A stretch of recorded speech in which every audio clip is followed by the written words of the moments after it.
আজকের বিশ্লেষণে আপনাদের নিয়ে যাব আন্তর্জাতিক কূটনীতি ও বৈশ্বিক অর্থনীতির এক অত্যন্ত জটিল এবং গুরুত্বপূর্ণ ঘটনার দিকে। রাশিয়ার প্রেসিডেন্ট ভ্লাদিমির পুতিনের সাম্প্রতিক ভারত সফরের পরই পৃথিবীর শক্তির বাজার, বিশেষ করে তেল বাজার, এক বড় ধরনের ভূকম্পনের মুখোমুখি হতে চলেছে। কারণ পুতিনের এই সফরের পরপরই G7 এবং ইউরোপীয় ইউনিয়ন রাশিয়ার ওপর এমন এক নিষেধাজ্ঞা আনতে চলেছে যেটা কার্যকর হলে রাশিয়ার যুদ্ধকালীন অর্থনীতি এবং বৈশ্বিক জ্বালানি সমীকরণ পুরোপুরি বদলে যেতে পারে। পুতিন যখন ভারত সফর করে দেশে ফিরে যান, তারপর থেকেই পশ্চিমা বিশ্বে অস্বাভাবিক নড়াচড়া দেখা যায়।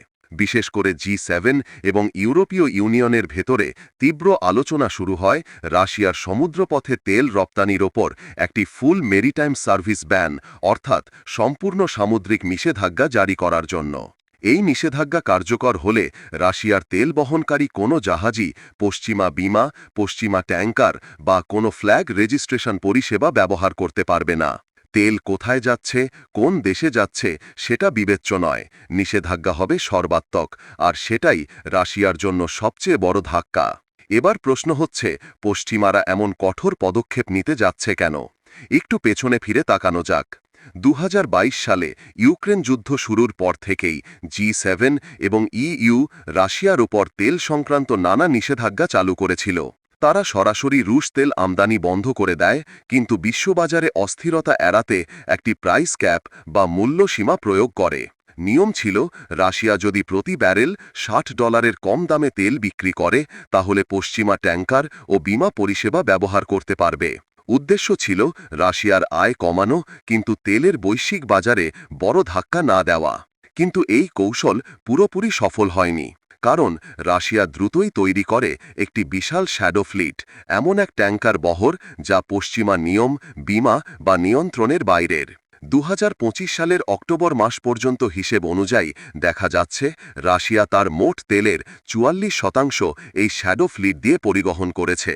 অন্যদিকে প্রায় 38% তেল এখনও পশ্চিমা বিমা ও ট্যাঙ্কার ব্যবহার করেই গেছে, অর্থাৎ প্রাইস ক্যাপ রাশিয়াকে পুরোপুরি থামাতে পারেনি। এটা বুঝেই এবার নতুন চূড়ান্ত পদক্ষেপের পরিকল্পনা করছে G7 EU। তারা প্রাইস ক্যাপকে সম্পূর্ণ বাতিল করে দিচ্ছে এবং তার বদলে আনতে চলেছে পূর্ণ সামুদ্রিক নিষেধাজ্ঞা। যদি এই নিষেধাজ্ঞা কার্যকর হয়, তাহলে রাশিয়ার তেল বহনকারী জাহাজ কোনো পশ্চিমা বিমা বা রেজিস্ট্রেশন পাবে না। এর প্রভাব সরাসরি পড়বে রাশিয়ার অর্থনীতির ওপর, কারণ রাশিয়ার কেন্দ্রীয় বাজেটের প্রায় 1/4 আসে তেল থেকে। তেল রপ্তানি বন্ধ হয়ে গেলে বা কমে গেলে রাশিয়ার যুদ্ধ পরিচালনার ক্ষমতা কমে যাবে, রুবলের ওপর চাপ বাড়বে এবং তাদের সামরিক ব্যয়ও টান পড়বে। এবার আসা যাক ভারতের প্রসঙ্গে। ভারত এখন রাশিয়ার অন্যতম বৃহত্তম তেল ক্রেতা। সস্তা দামে রুশ তেল পেয়ে ভারতীয় রিফাইনারিগুলি ব্যাপক মুনাফা করেছে এবং অভ্যন্তরীণ বাজারও স্থিতিশীল রাখতে পেরেছে। কিন্তু সমস্যার জায়গাটা হল, ভারত ও চীনে আসা রাশিয়ার তেলের 1/3 আসে গ্রিস, মাল্টা এবং সাইপ্রাস, এই 3টি ইউরোপীয় দেশের ট্যাঙ্কারে। নিষেধাজ্ঞা কার্যকর হলে এই পথ বন্ধ হয়ে যাবে।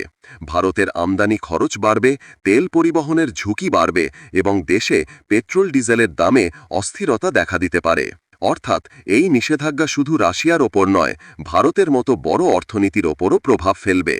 এখন প্রশ্ন, এই নিষেধাজ্ঞা কার্যকর হবে কবে? EU তাদের 20তম নিষেধাজ্ঞা প্যাকেজ তৈরি করেছে এবং 2026 সালের শুরুর দিকেই এটি কার্যকর করার পরিকল্পনা করছে। তবে একটি বড় শর্ত রয়েছে, G7-এর সব দেশকে একমত হতে হবে।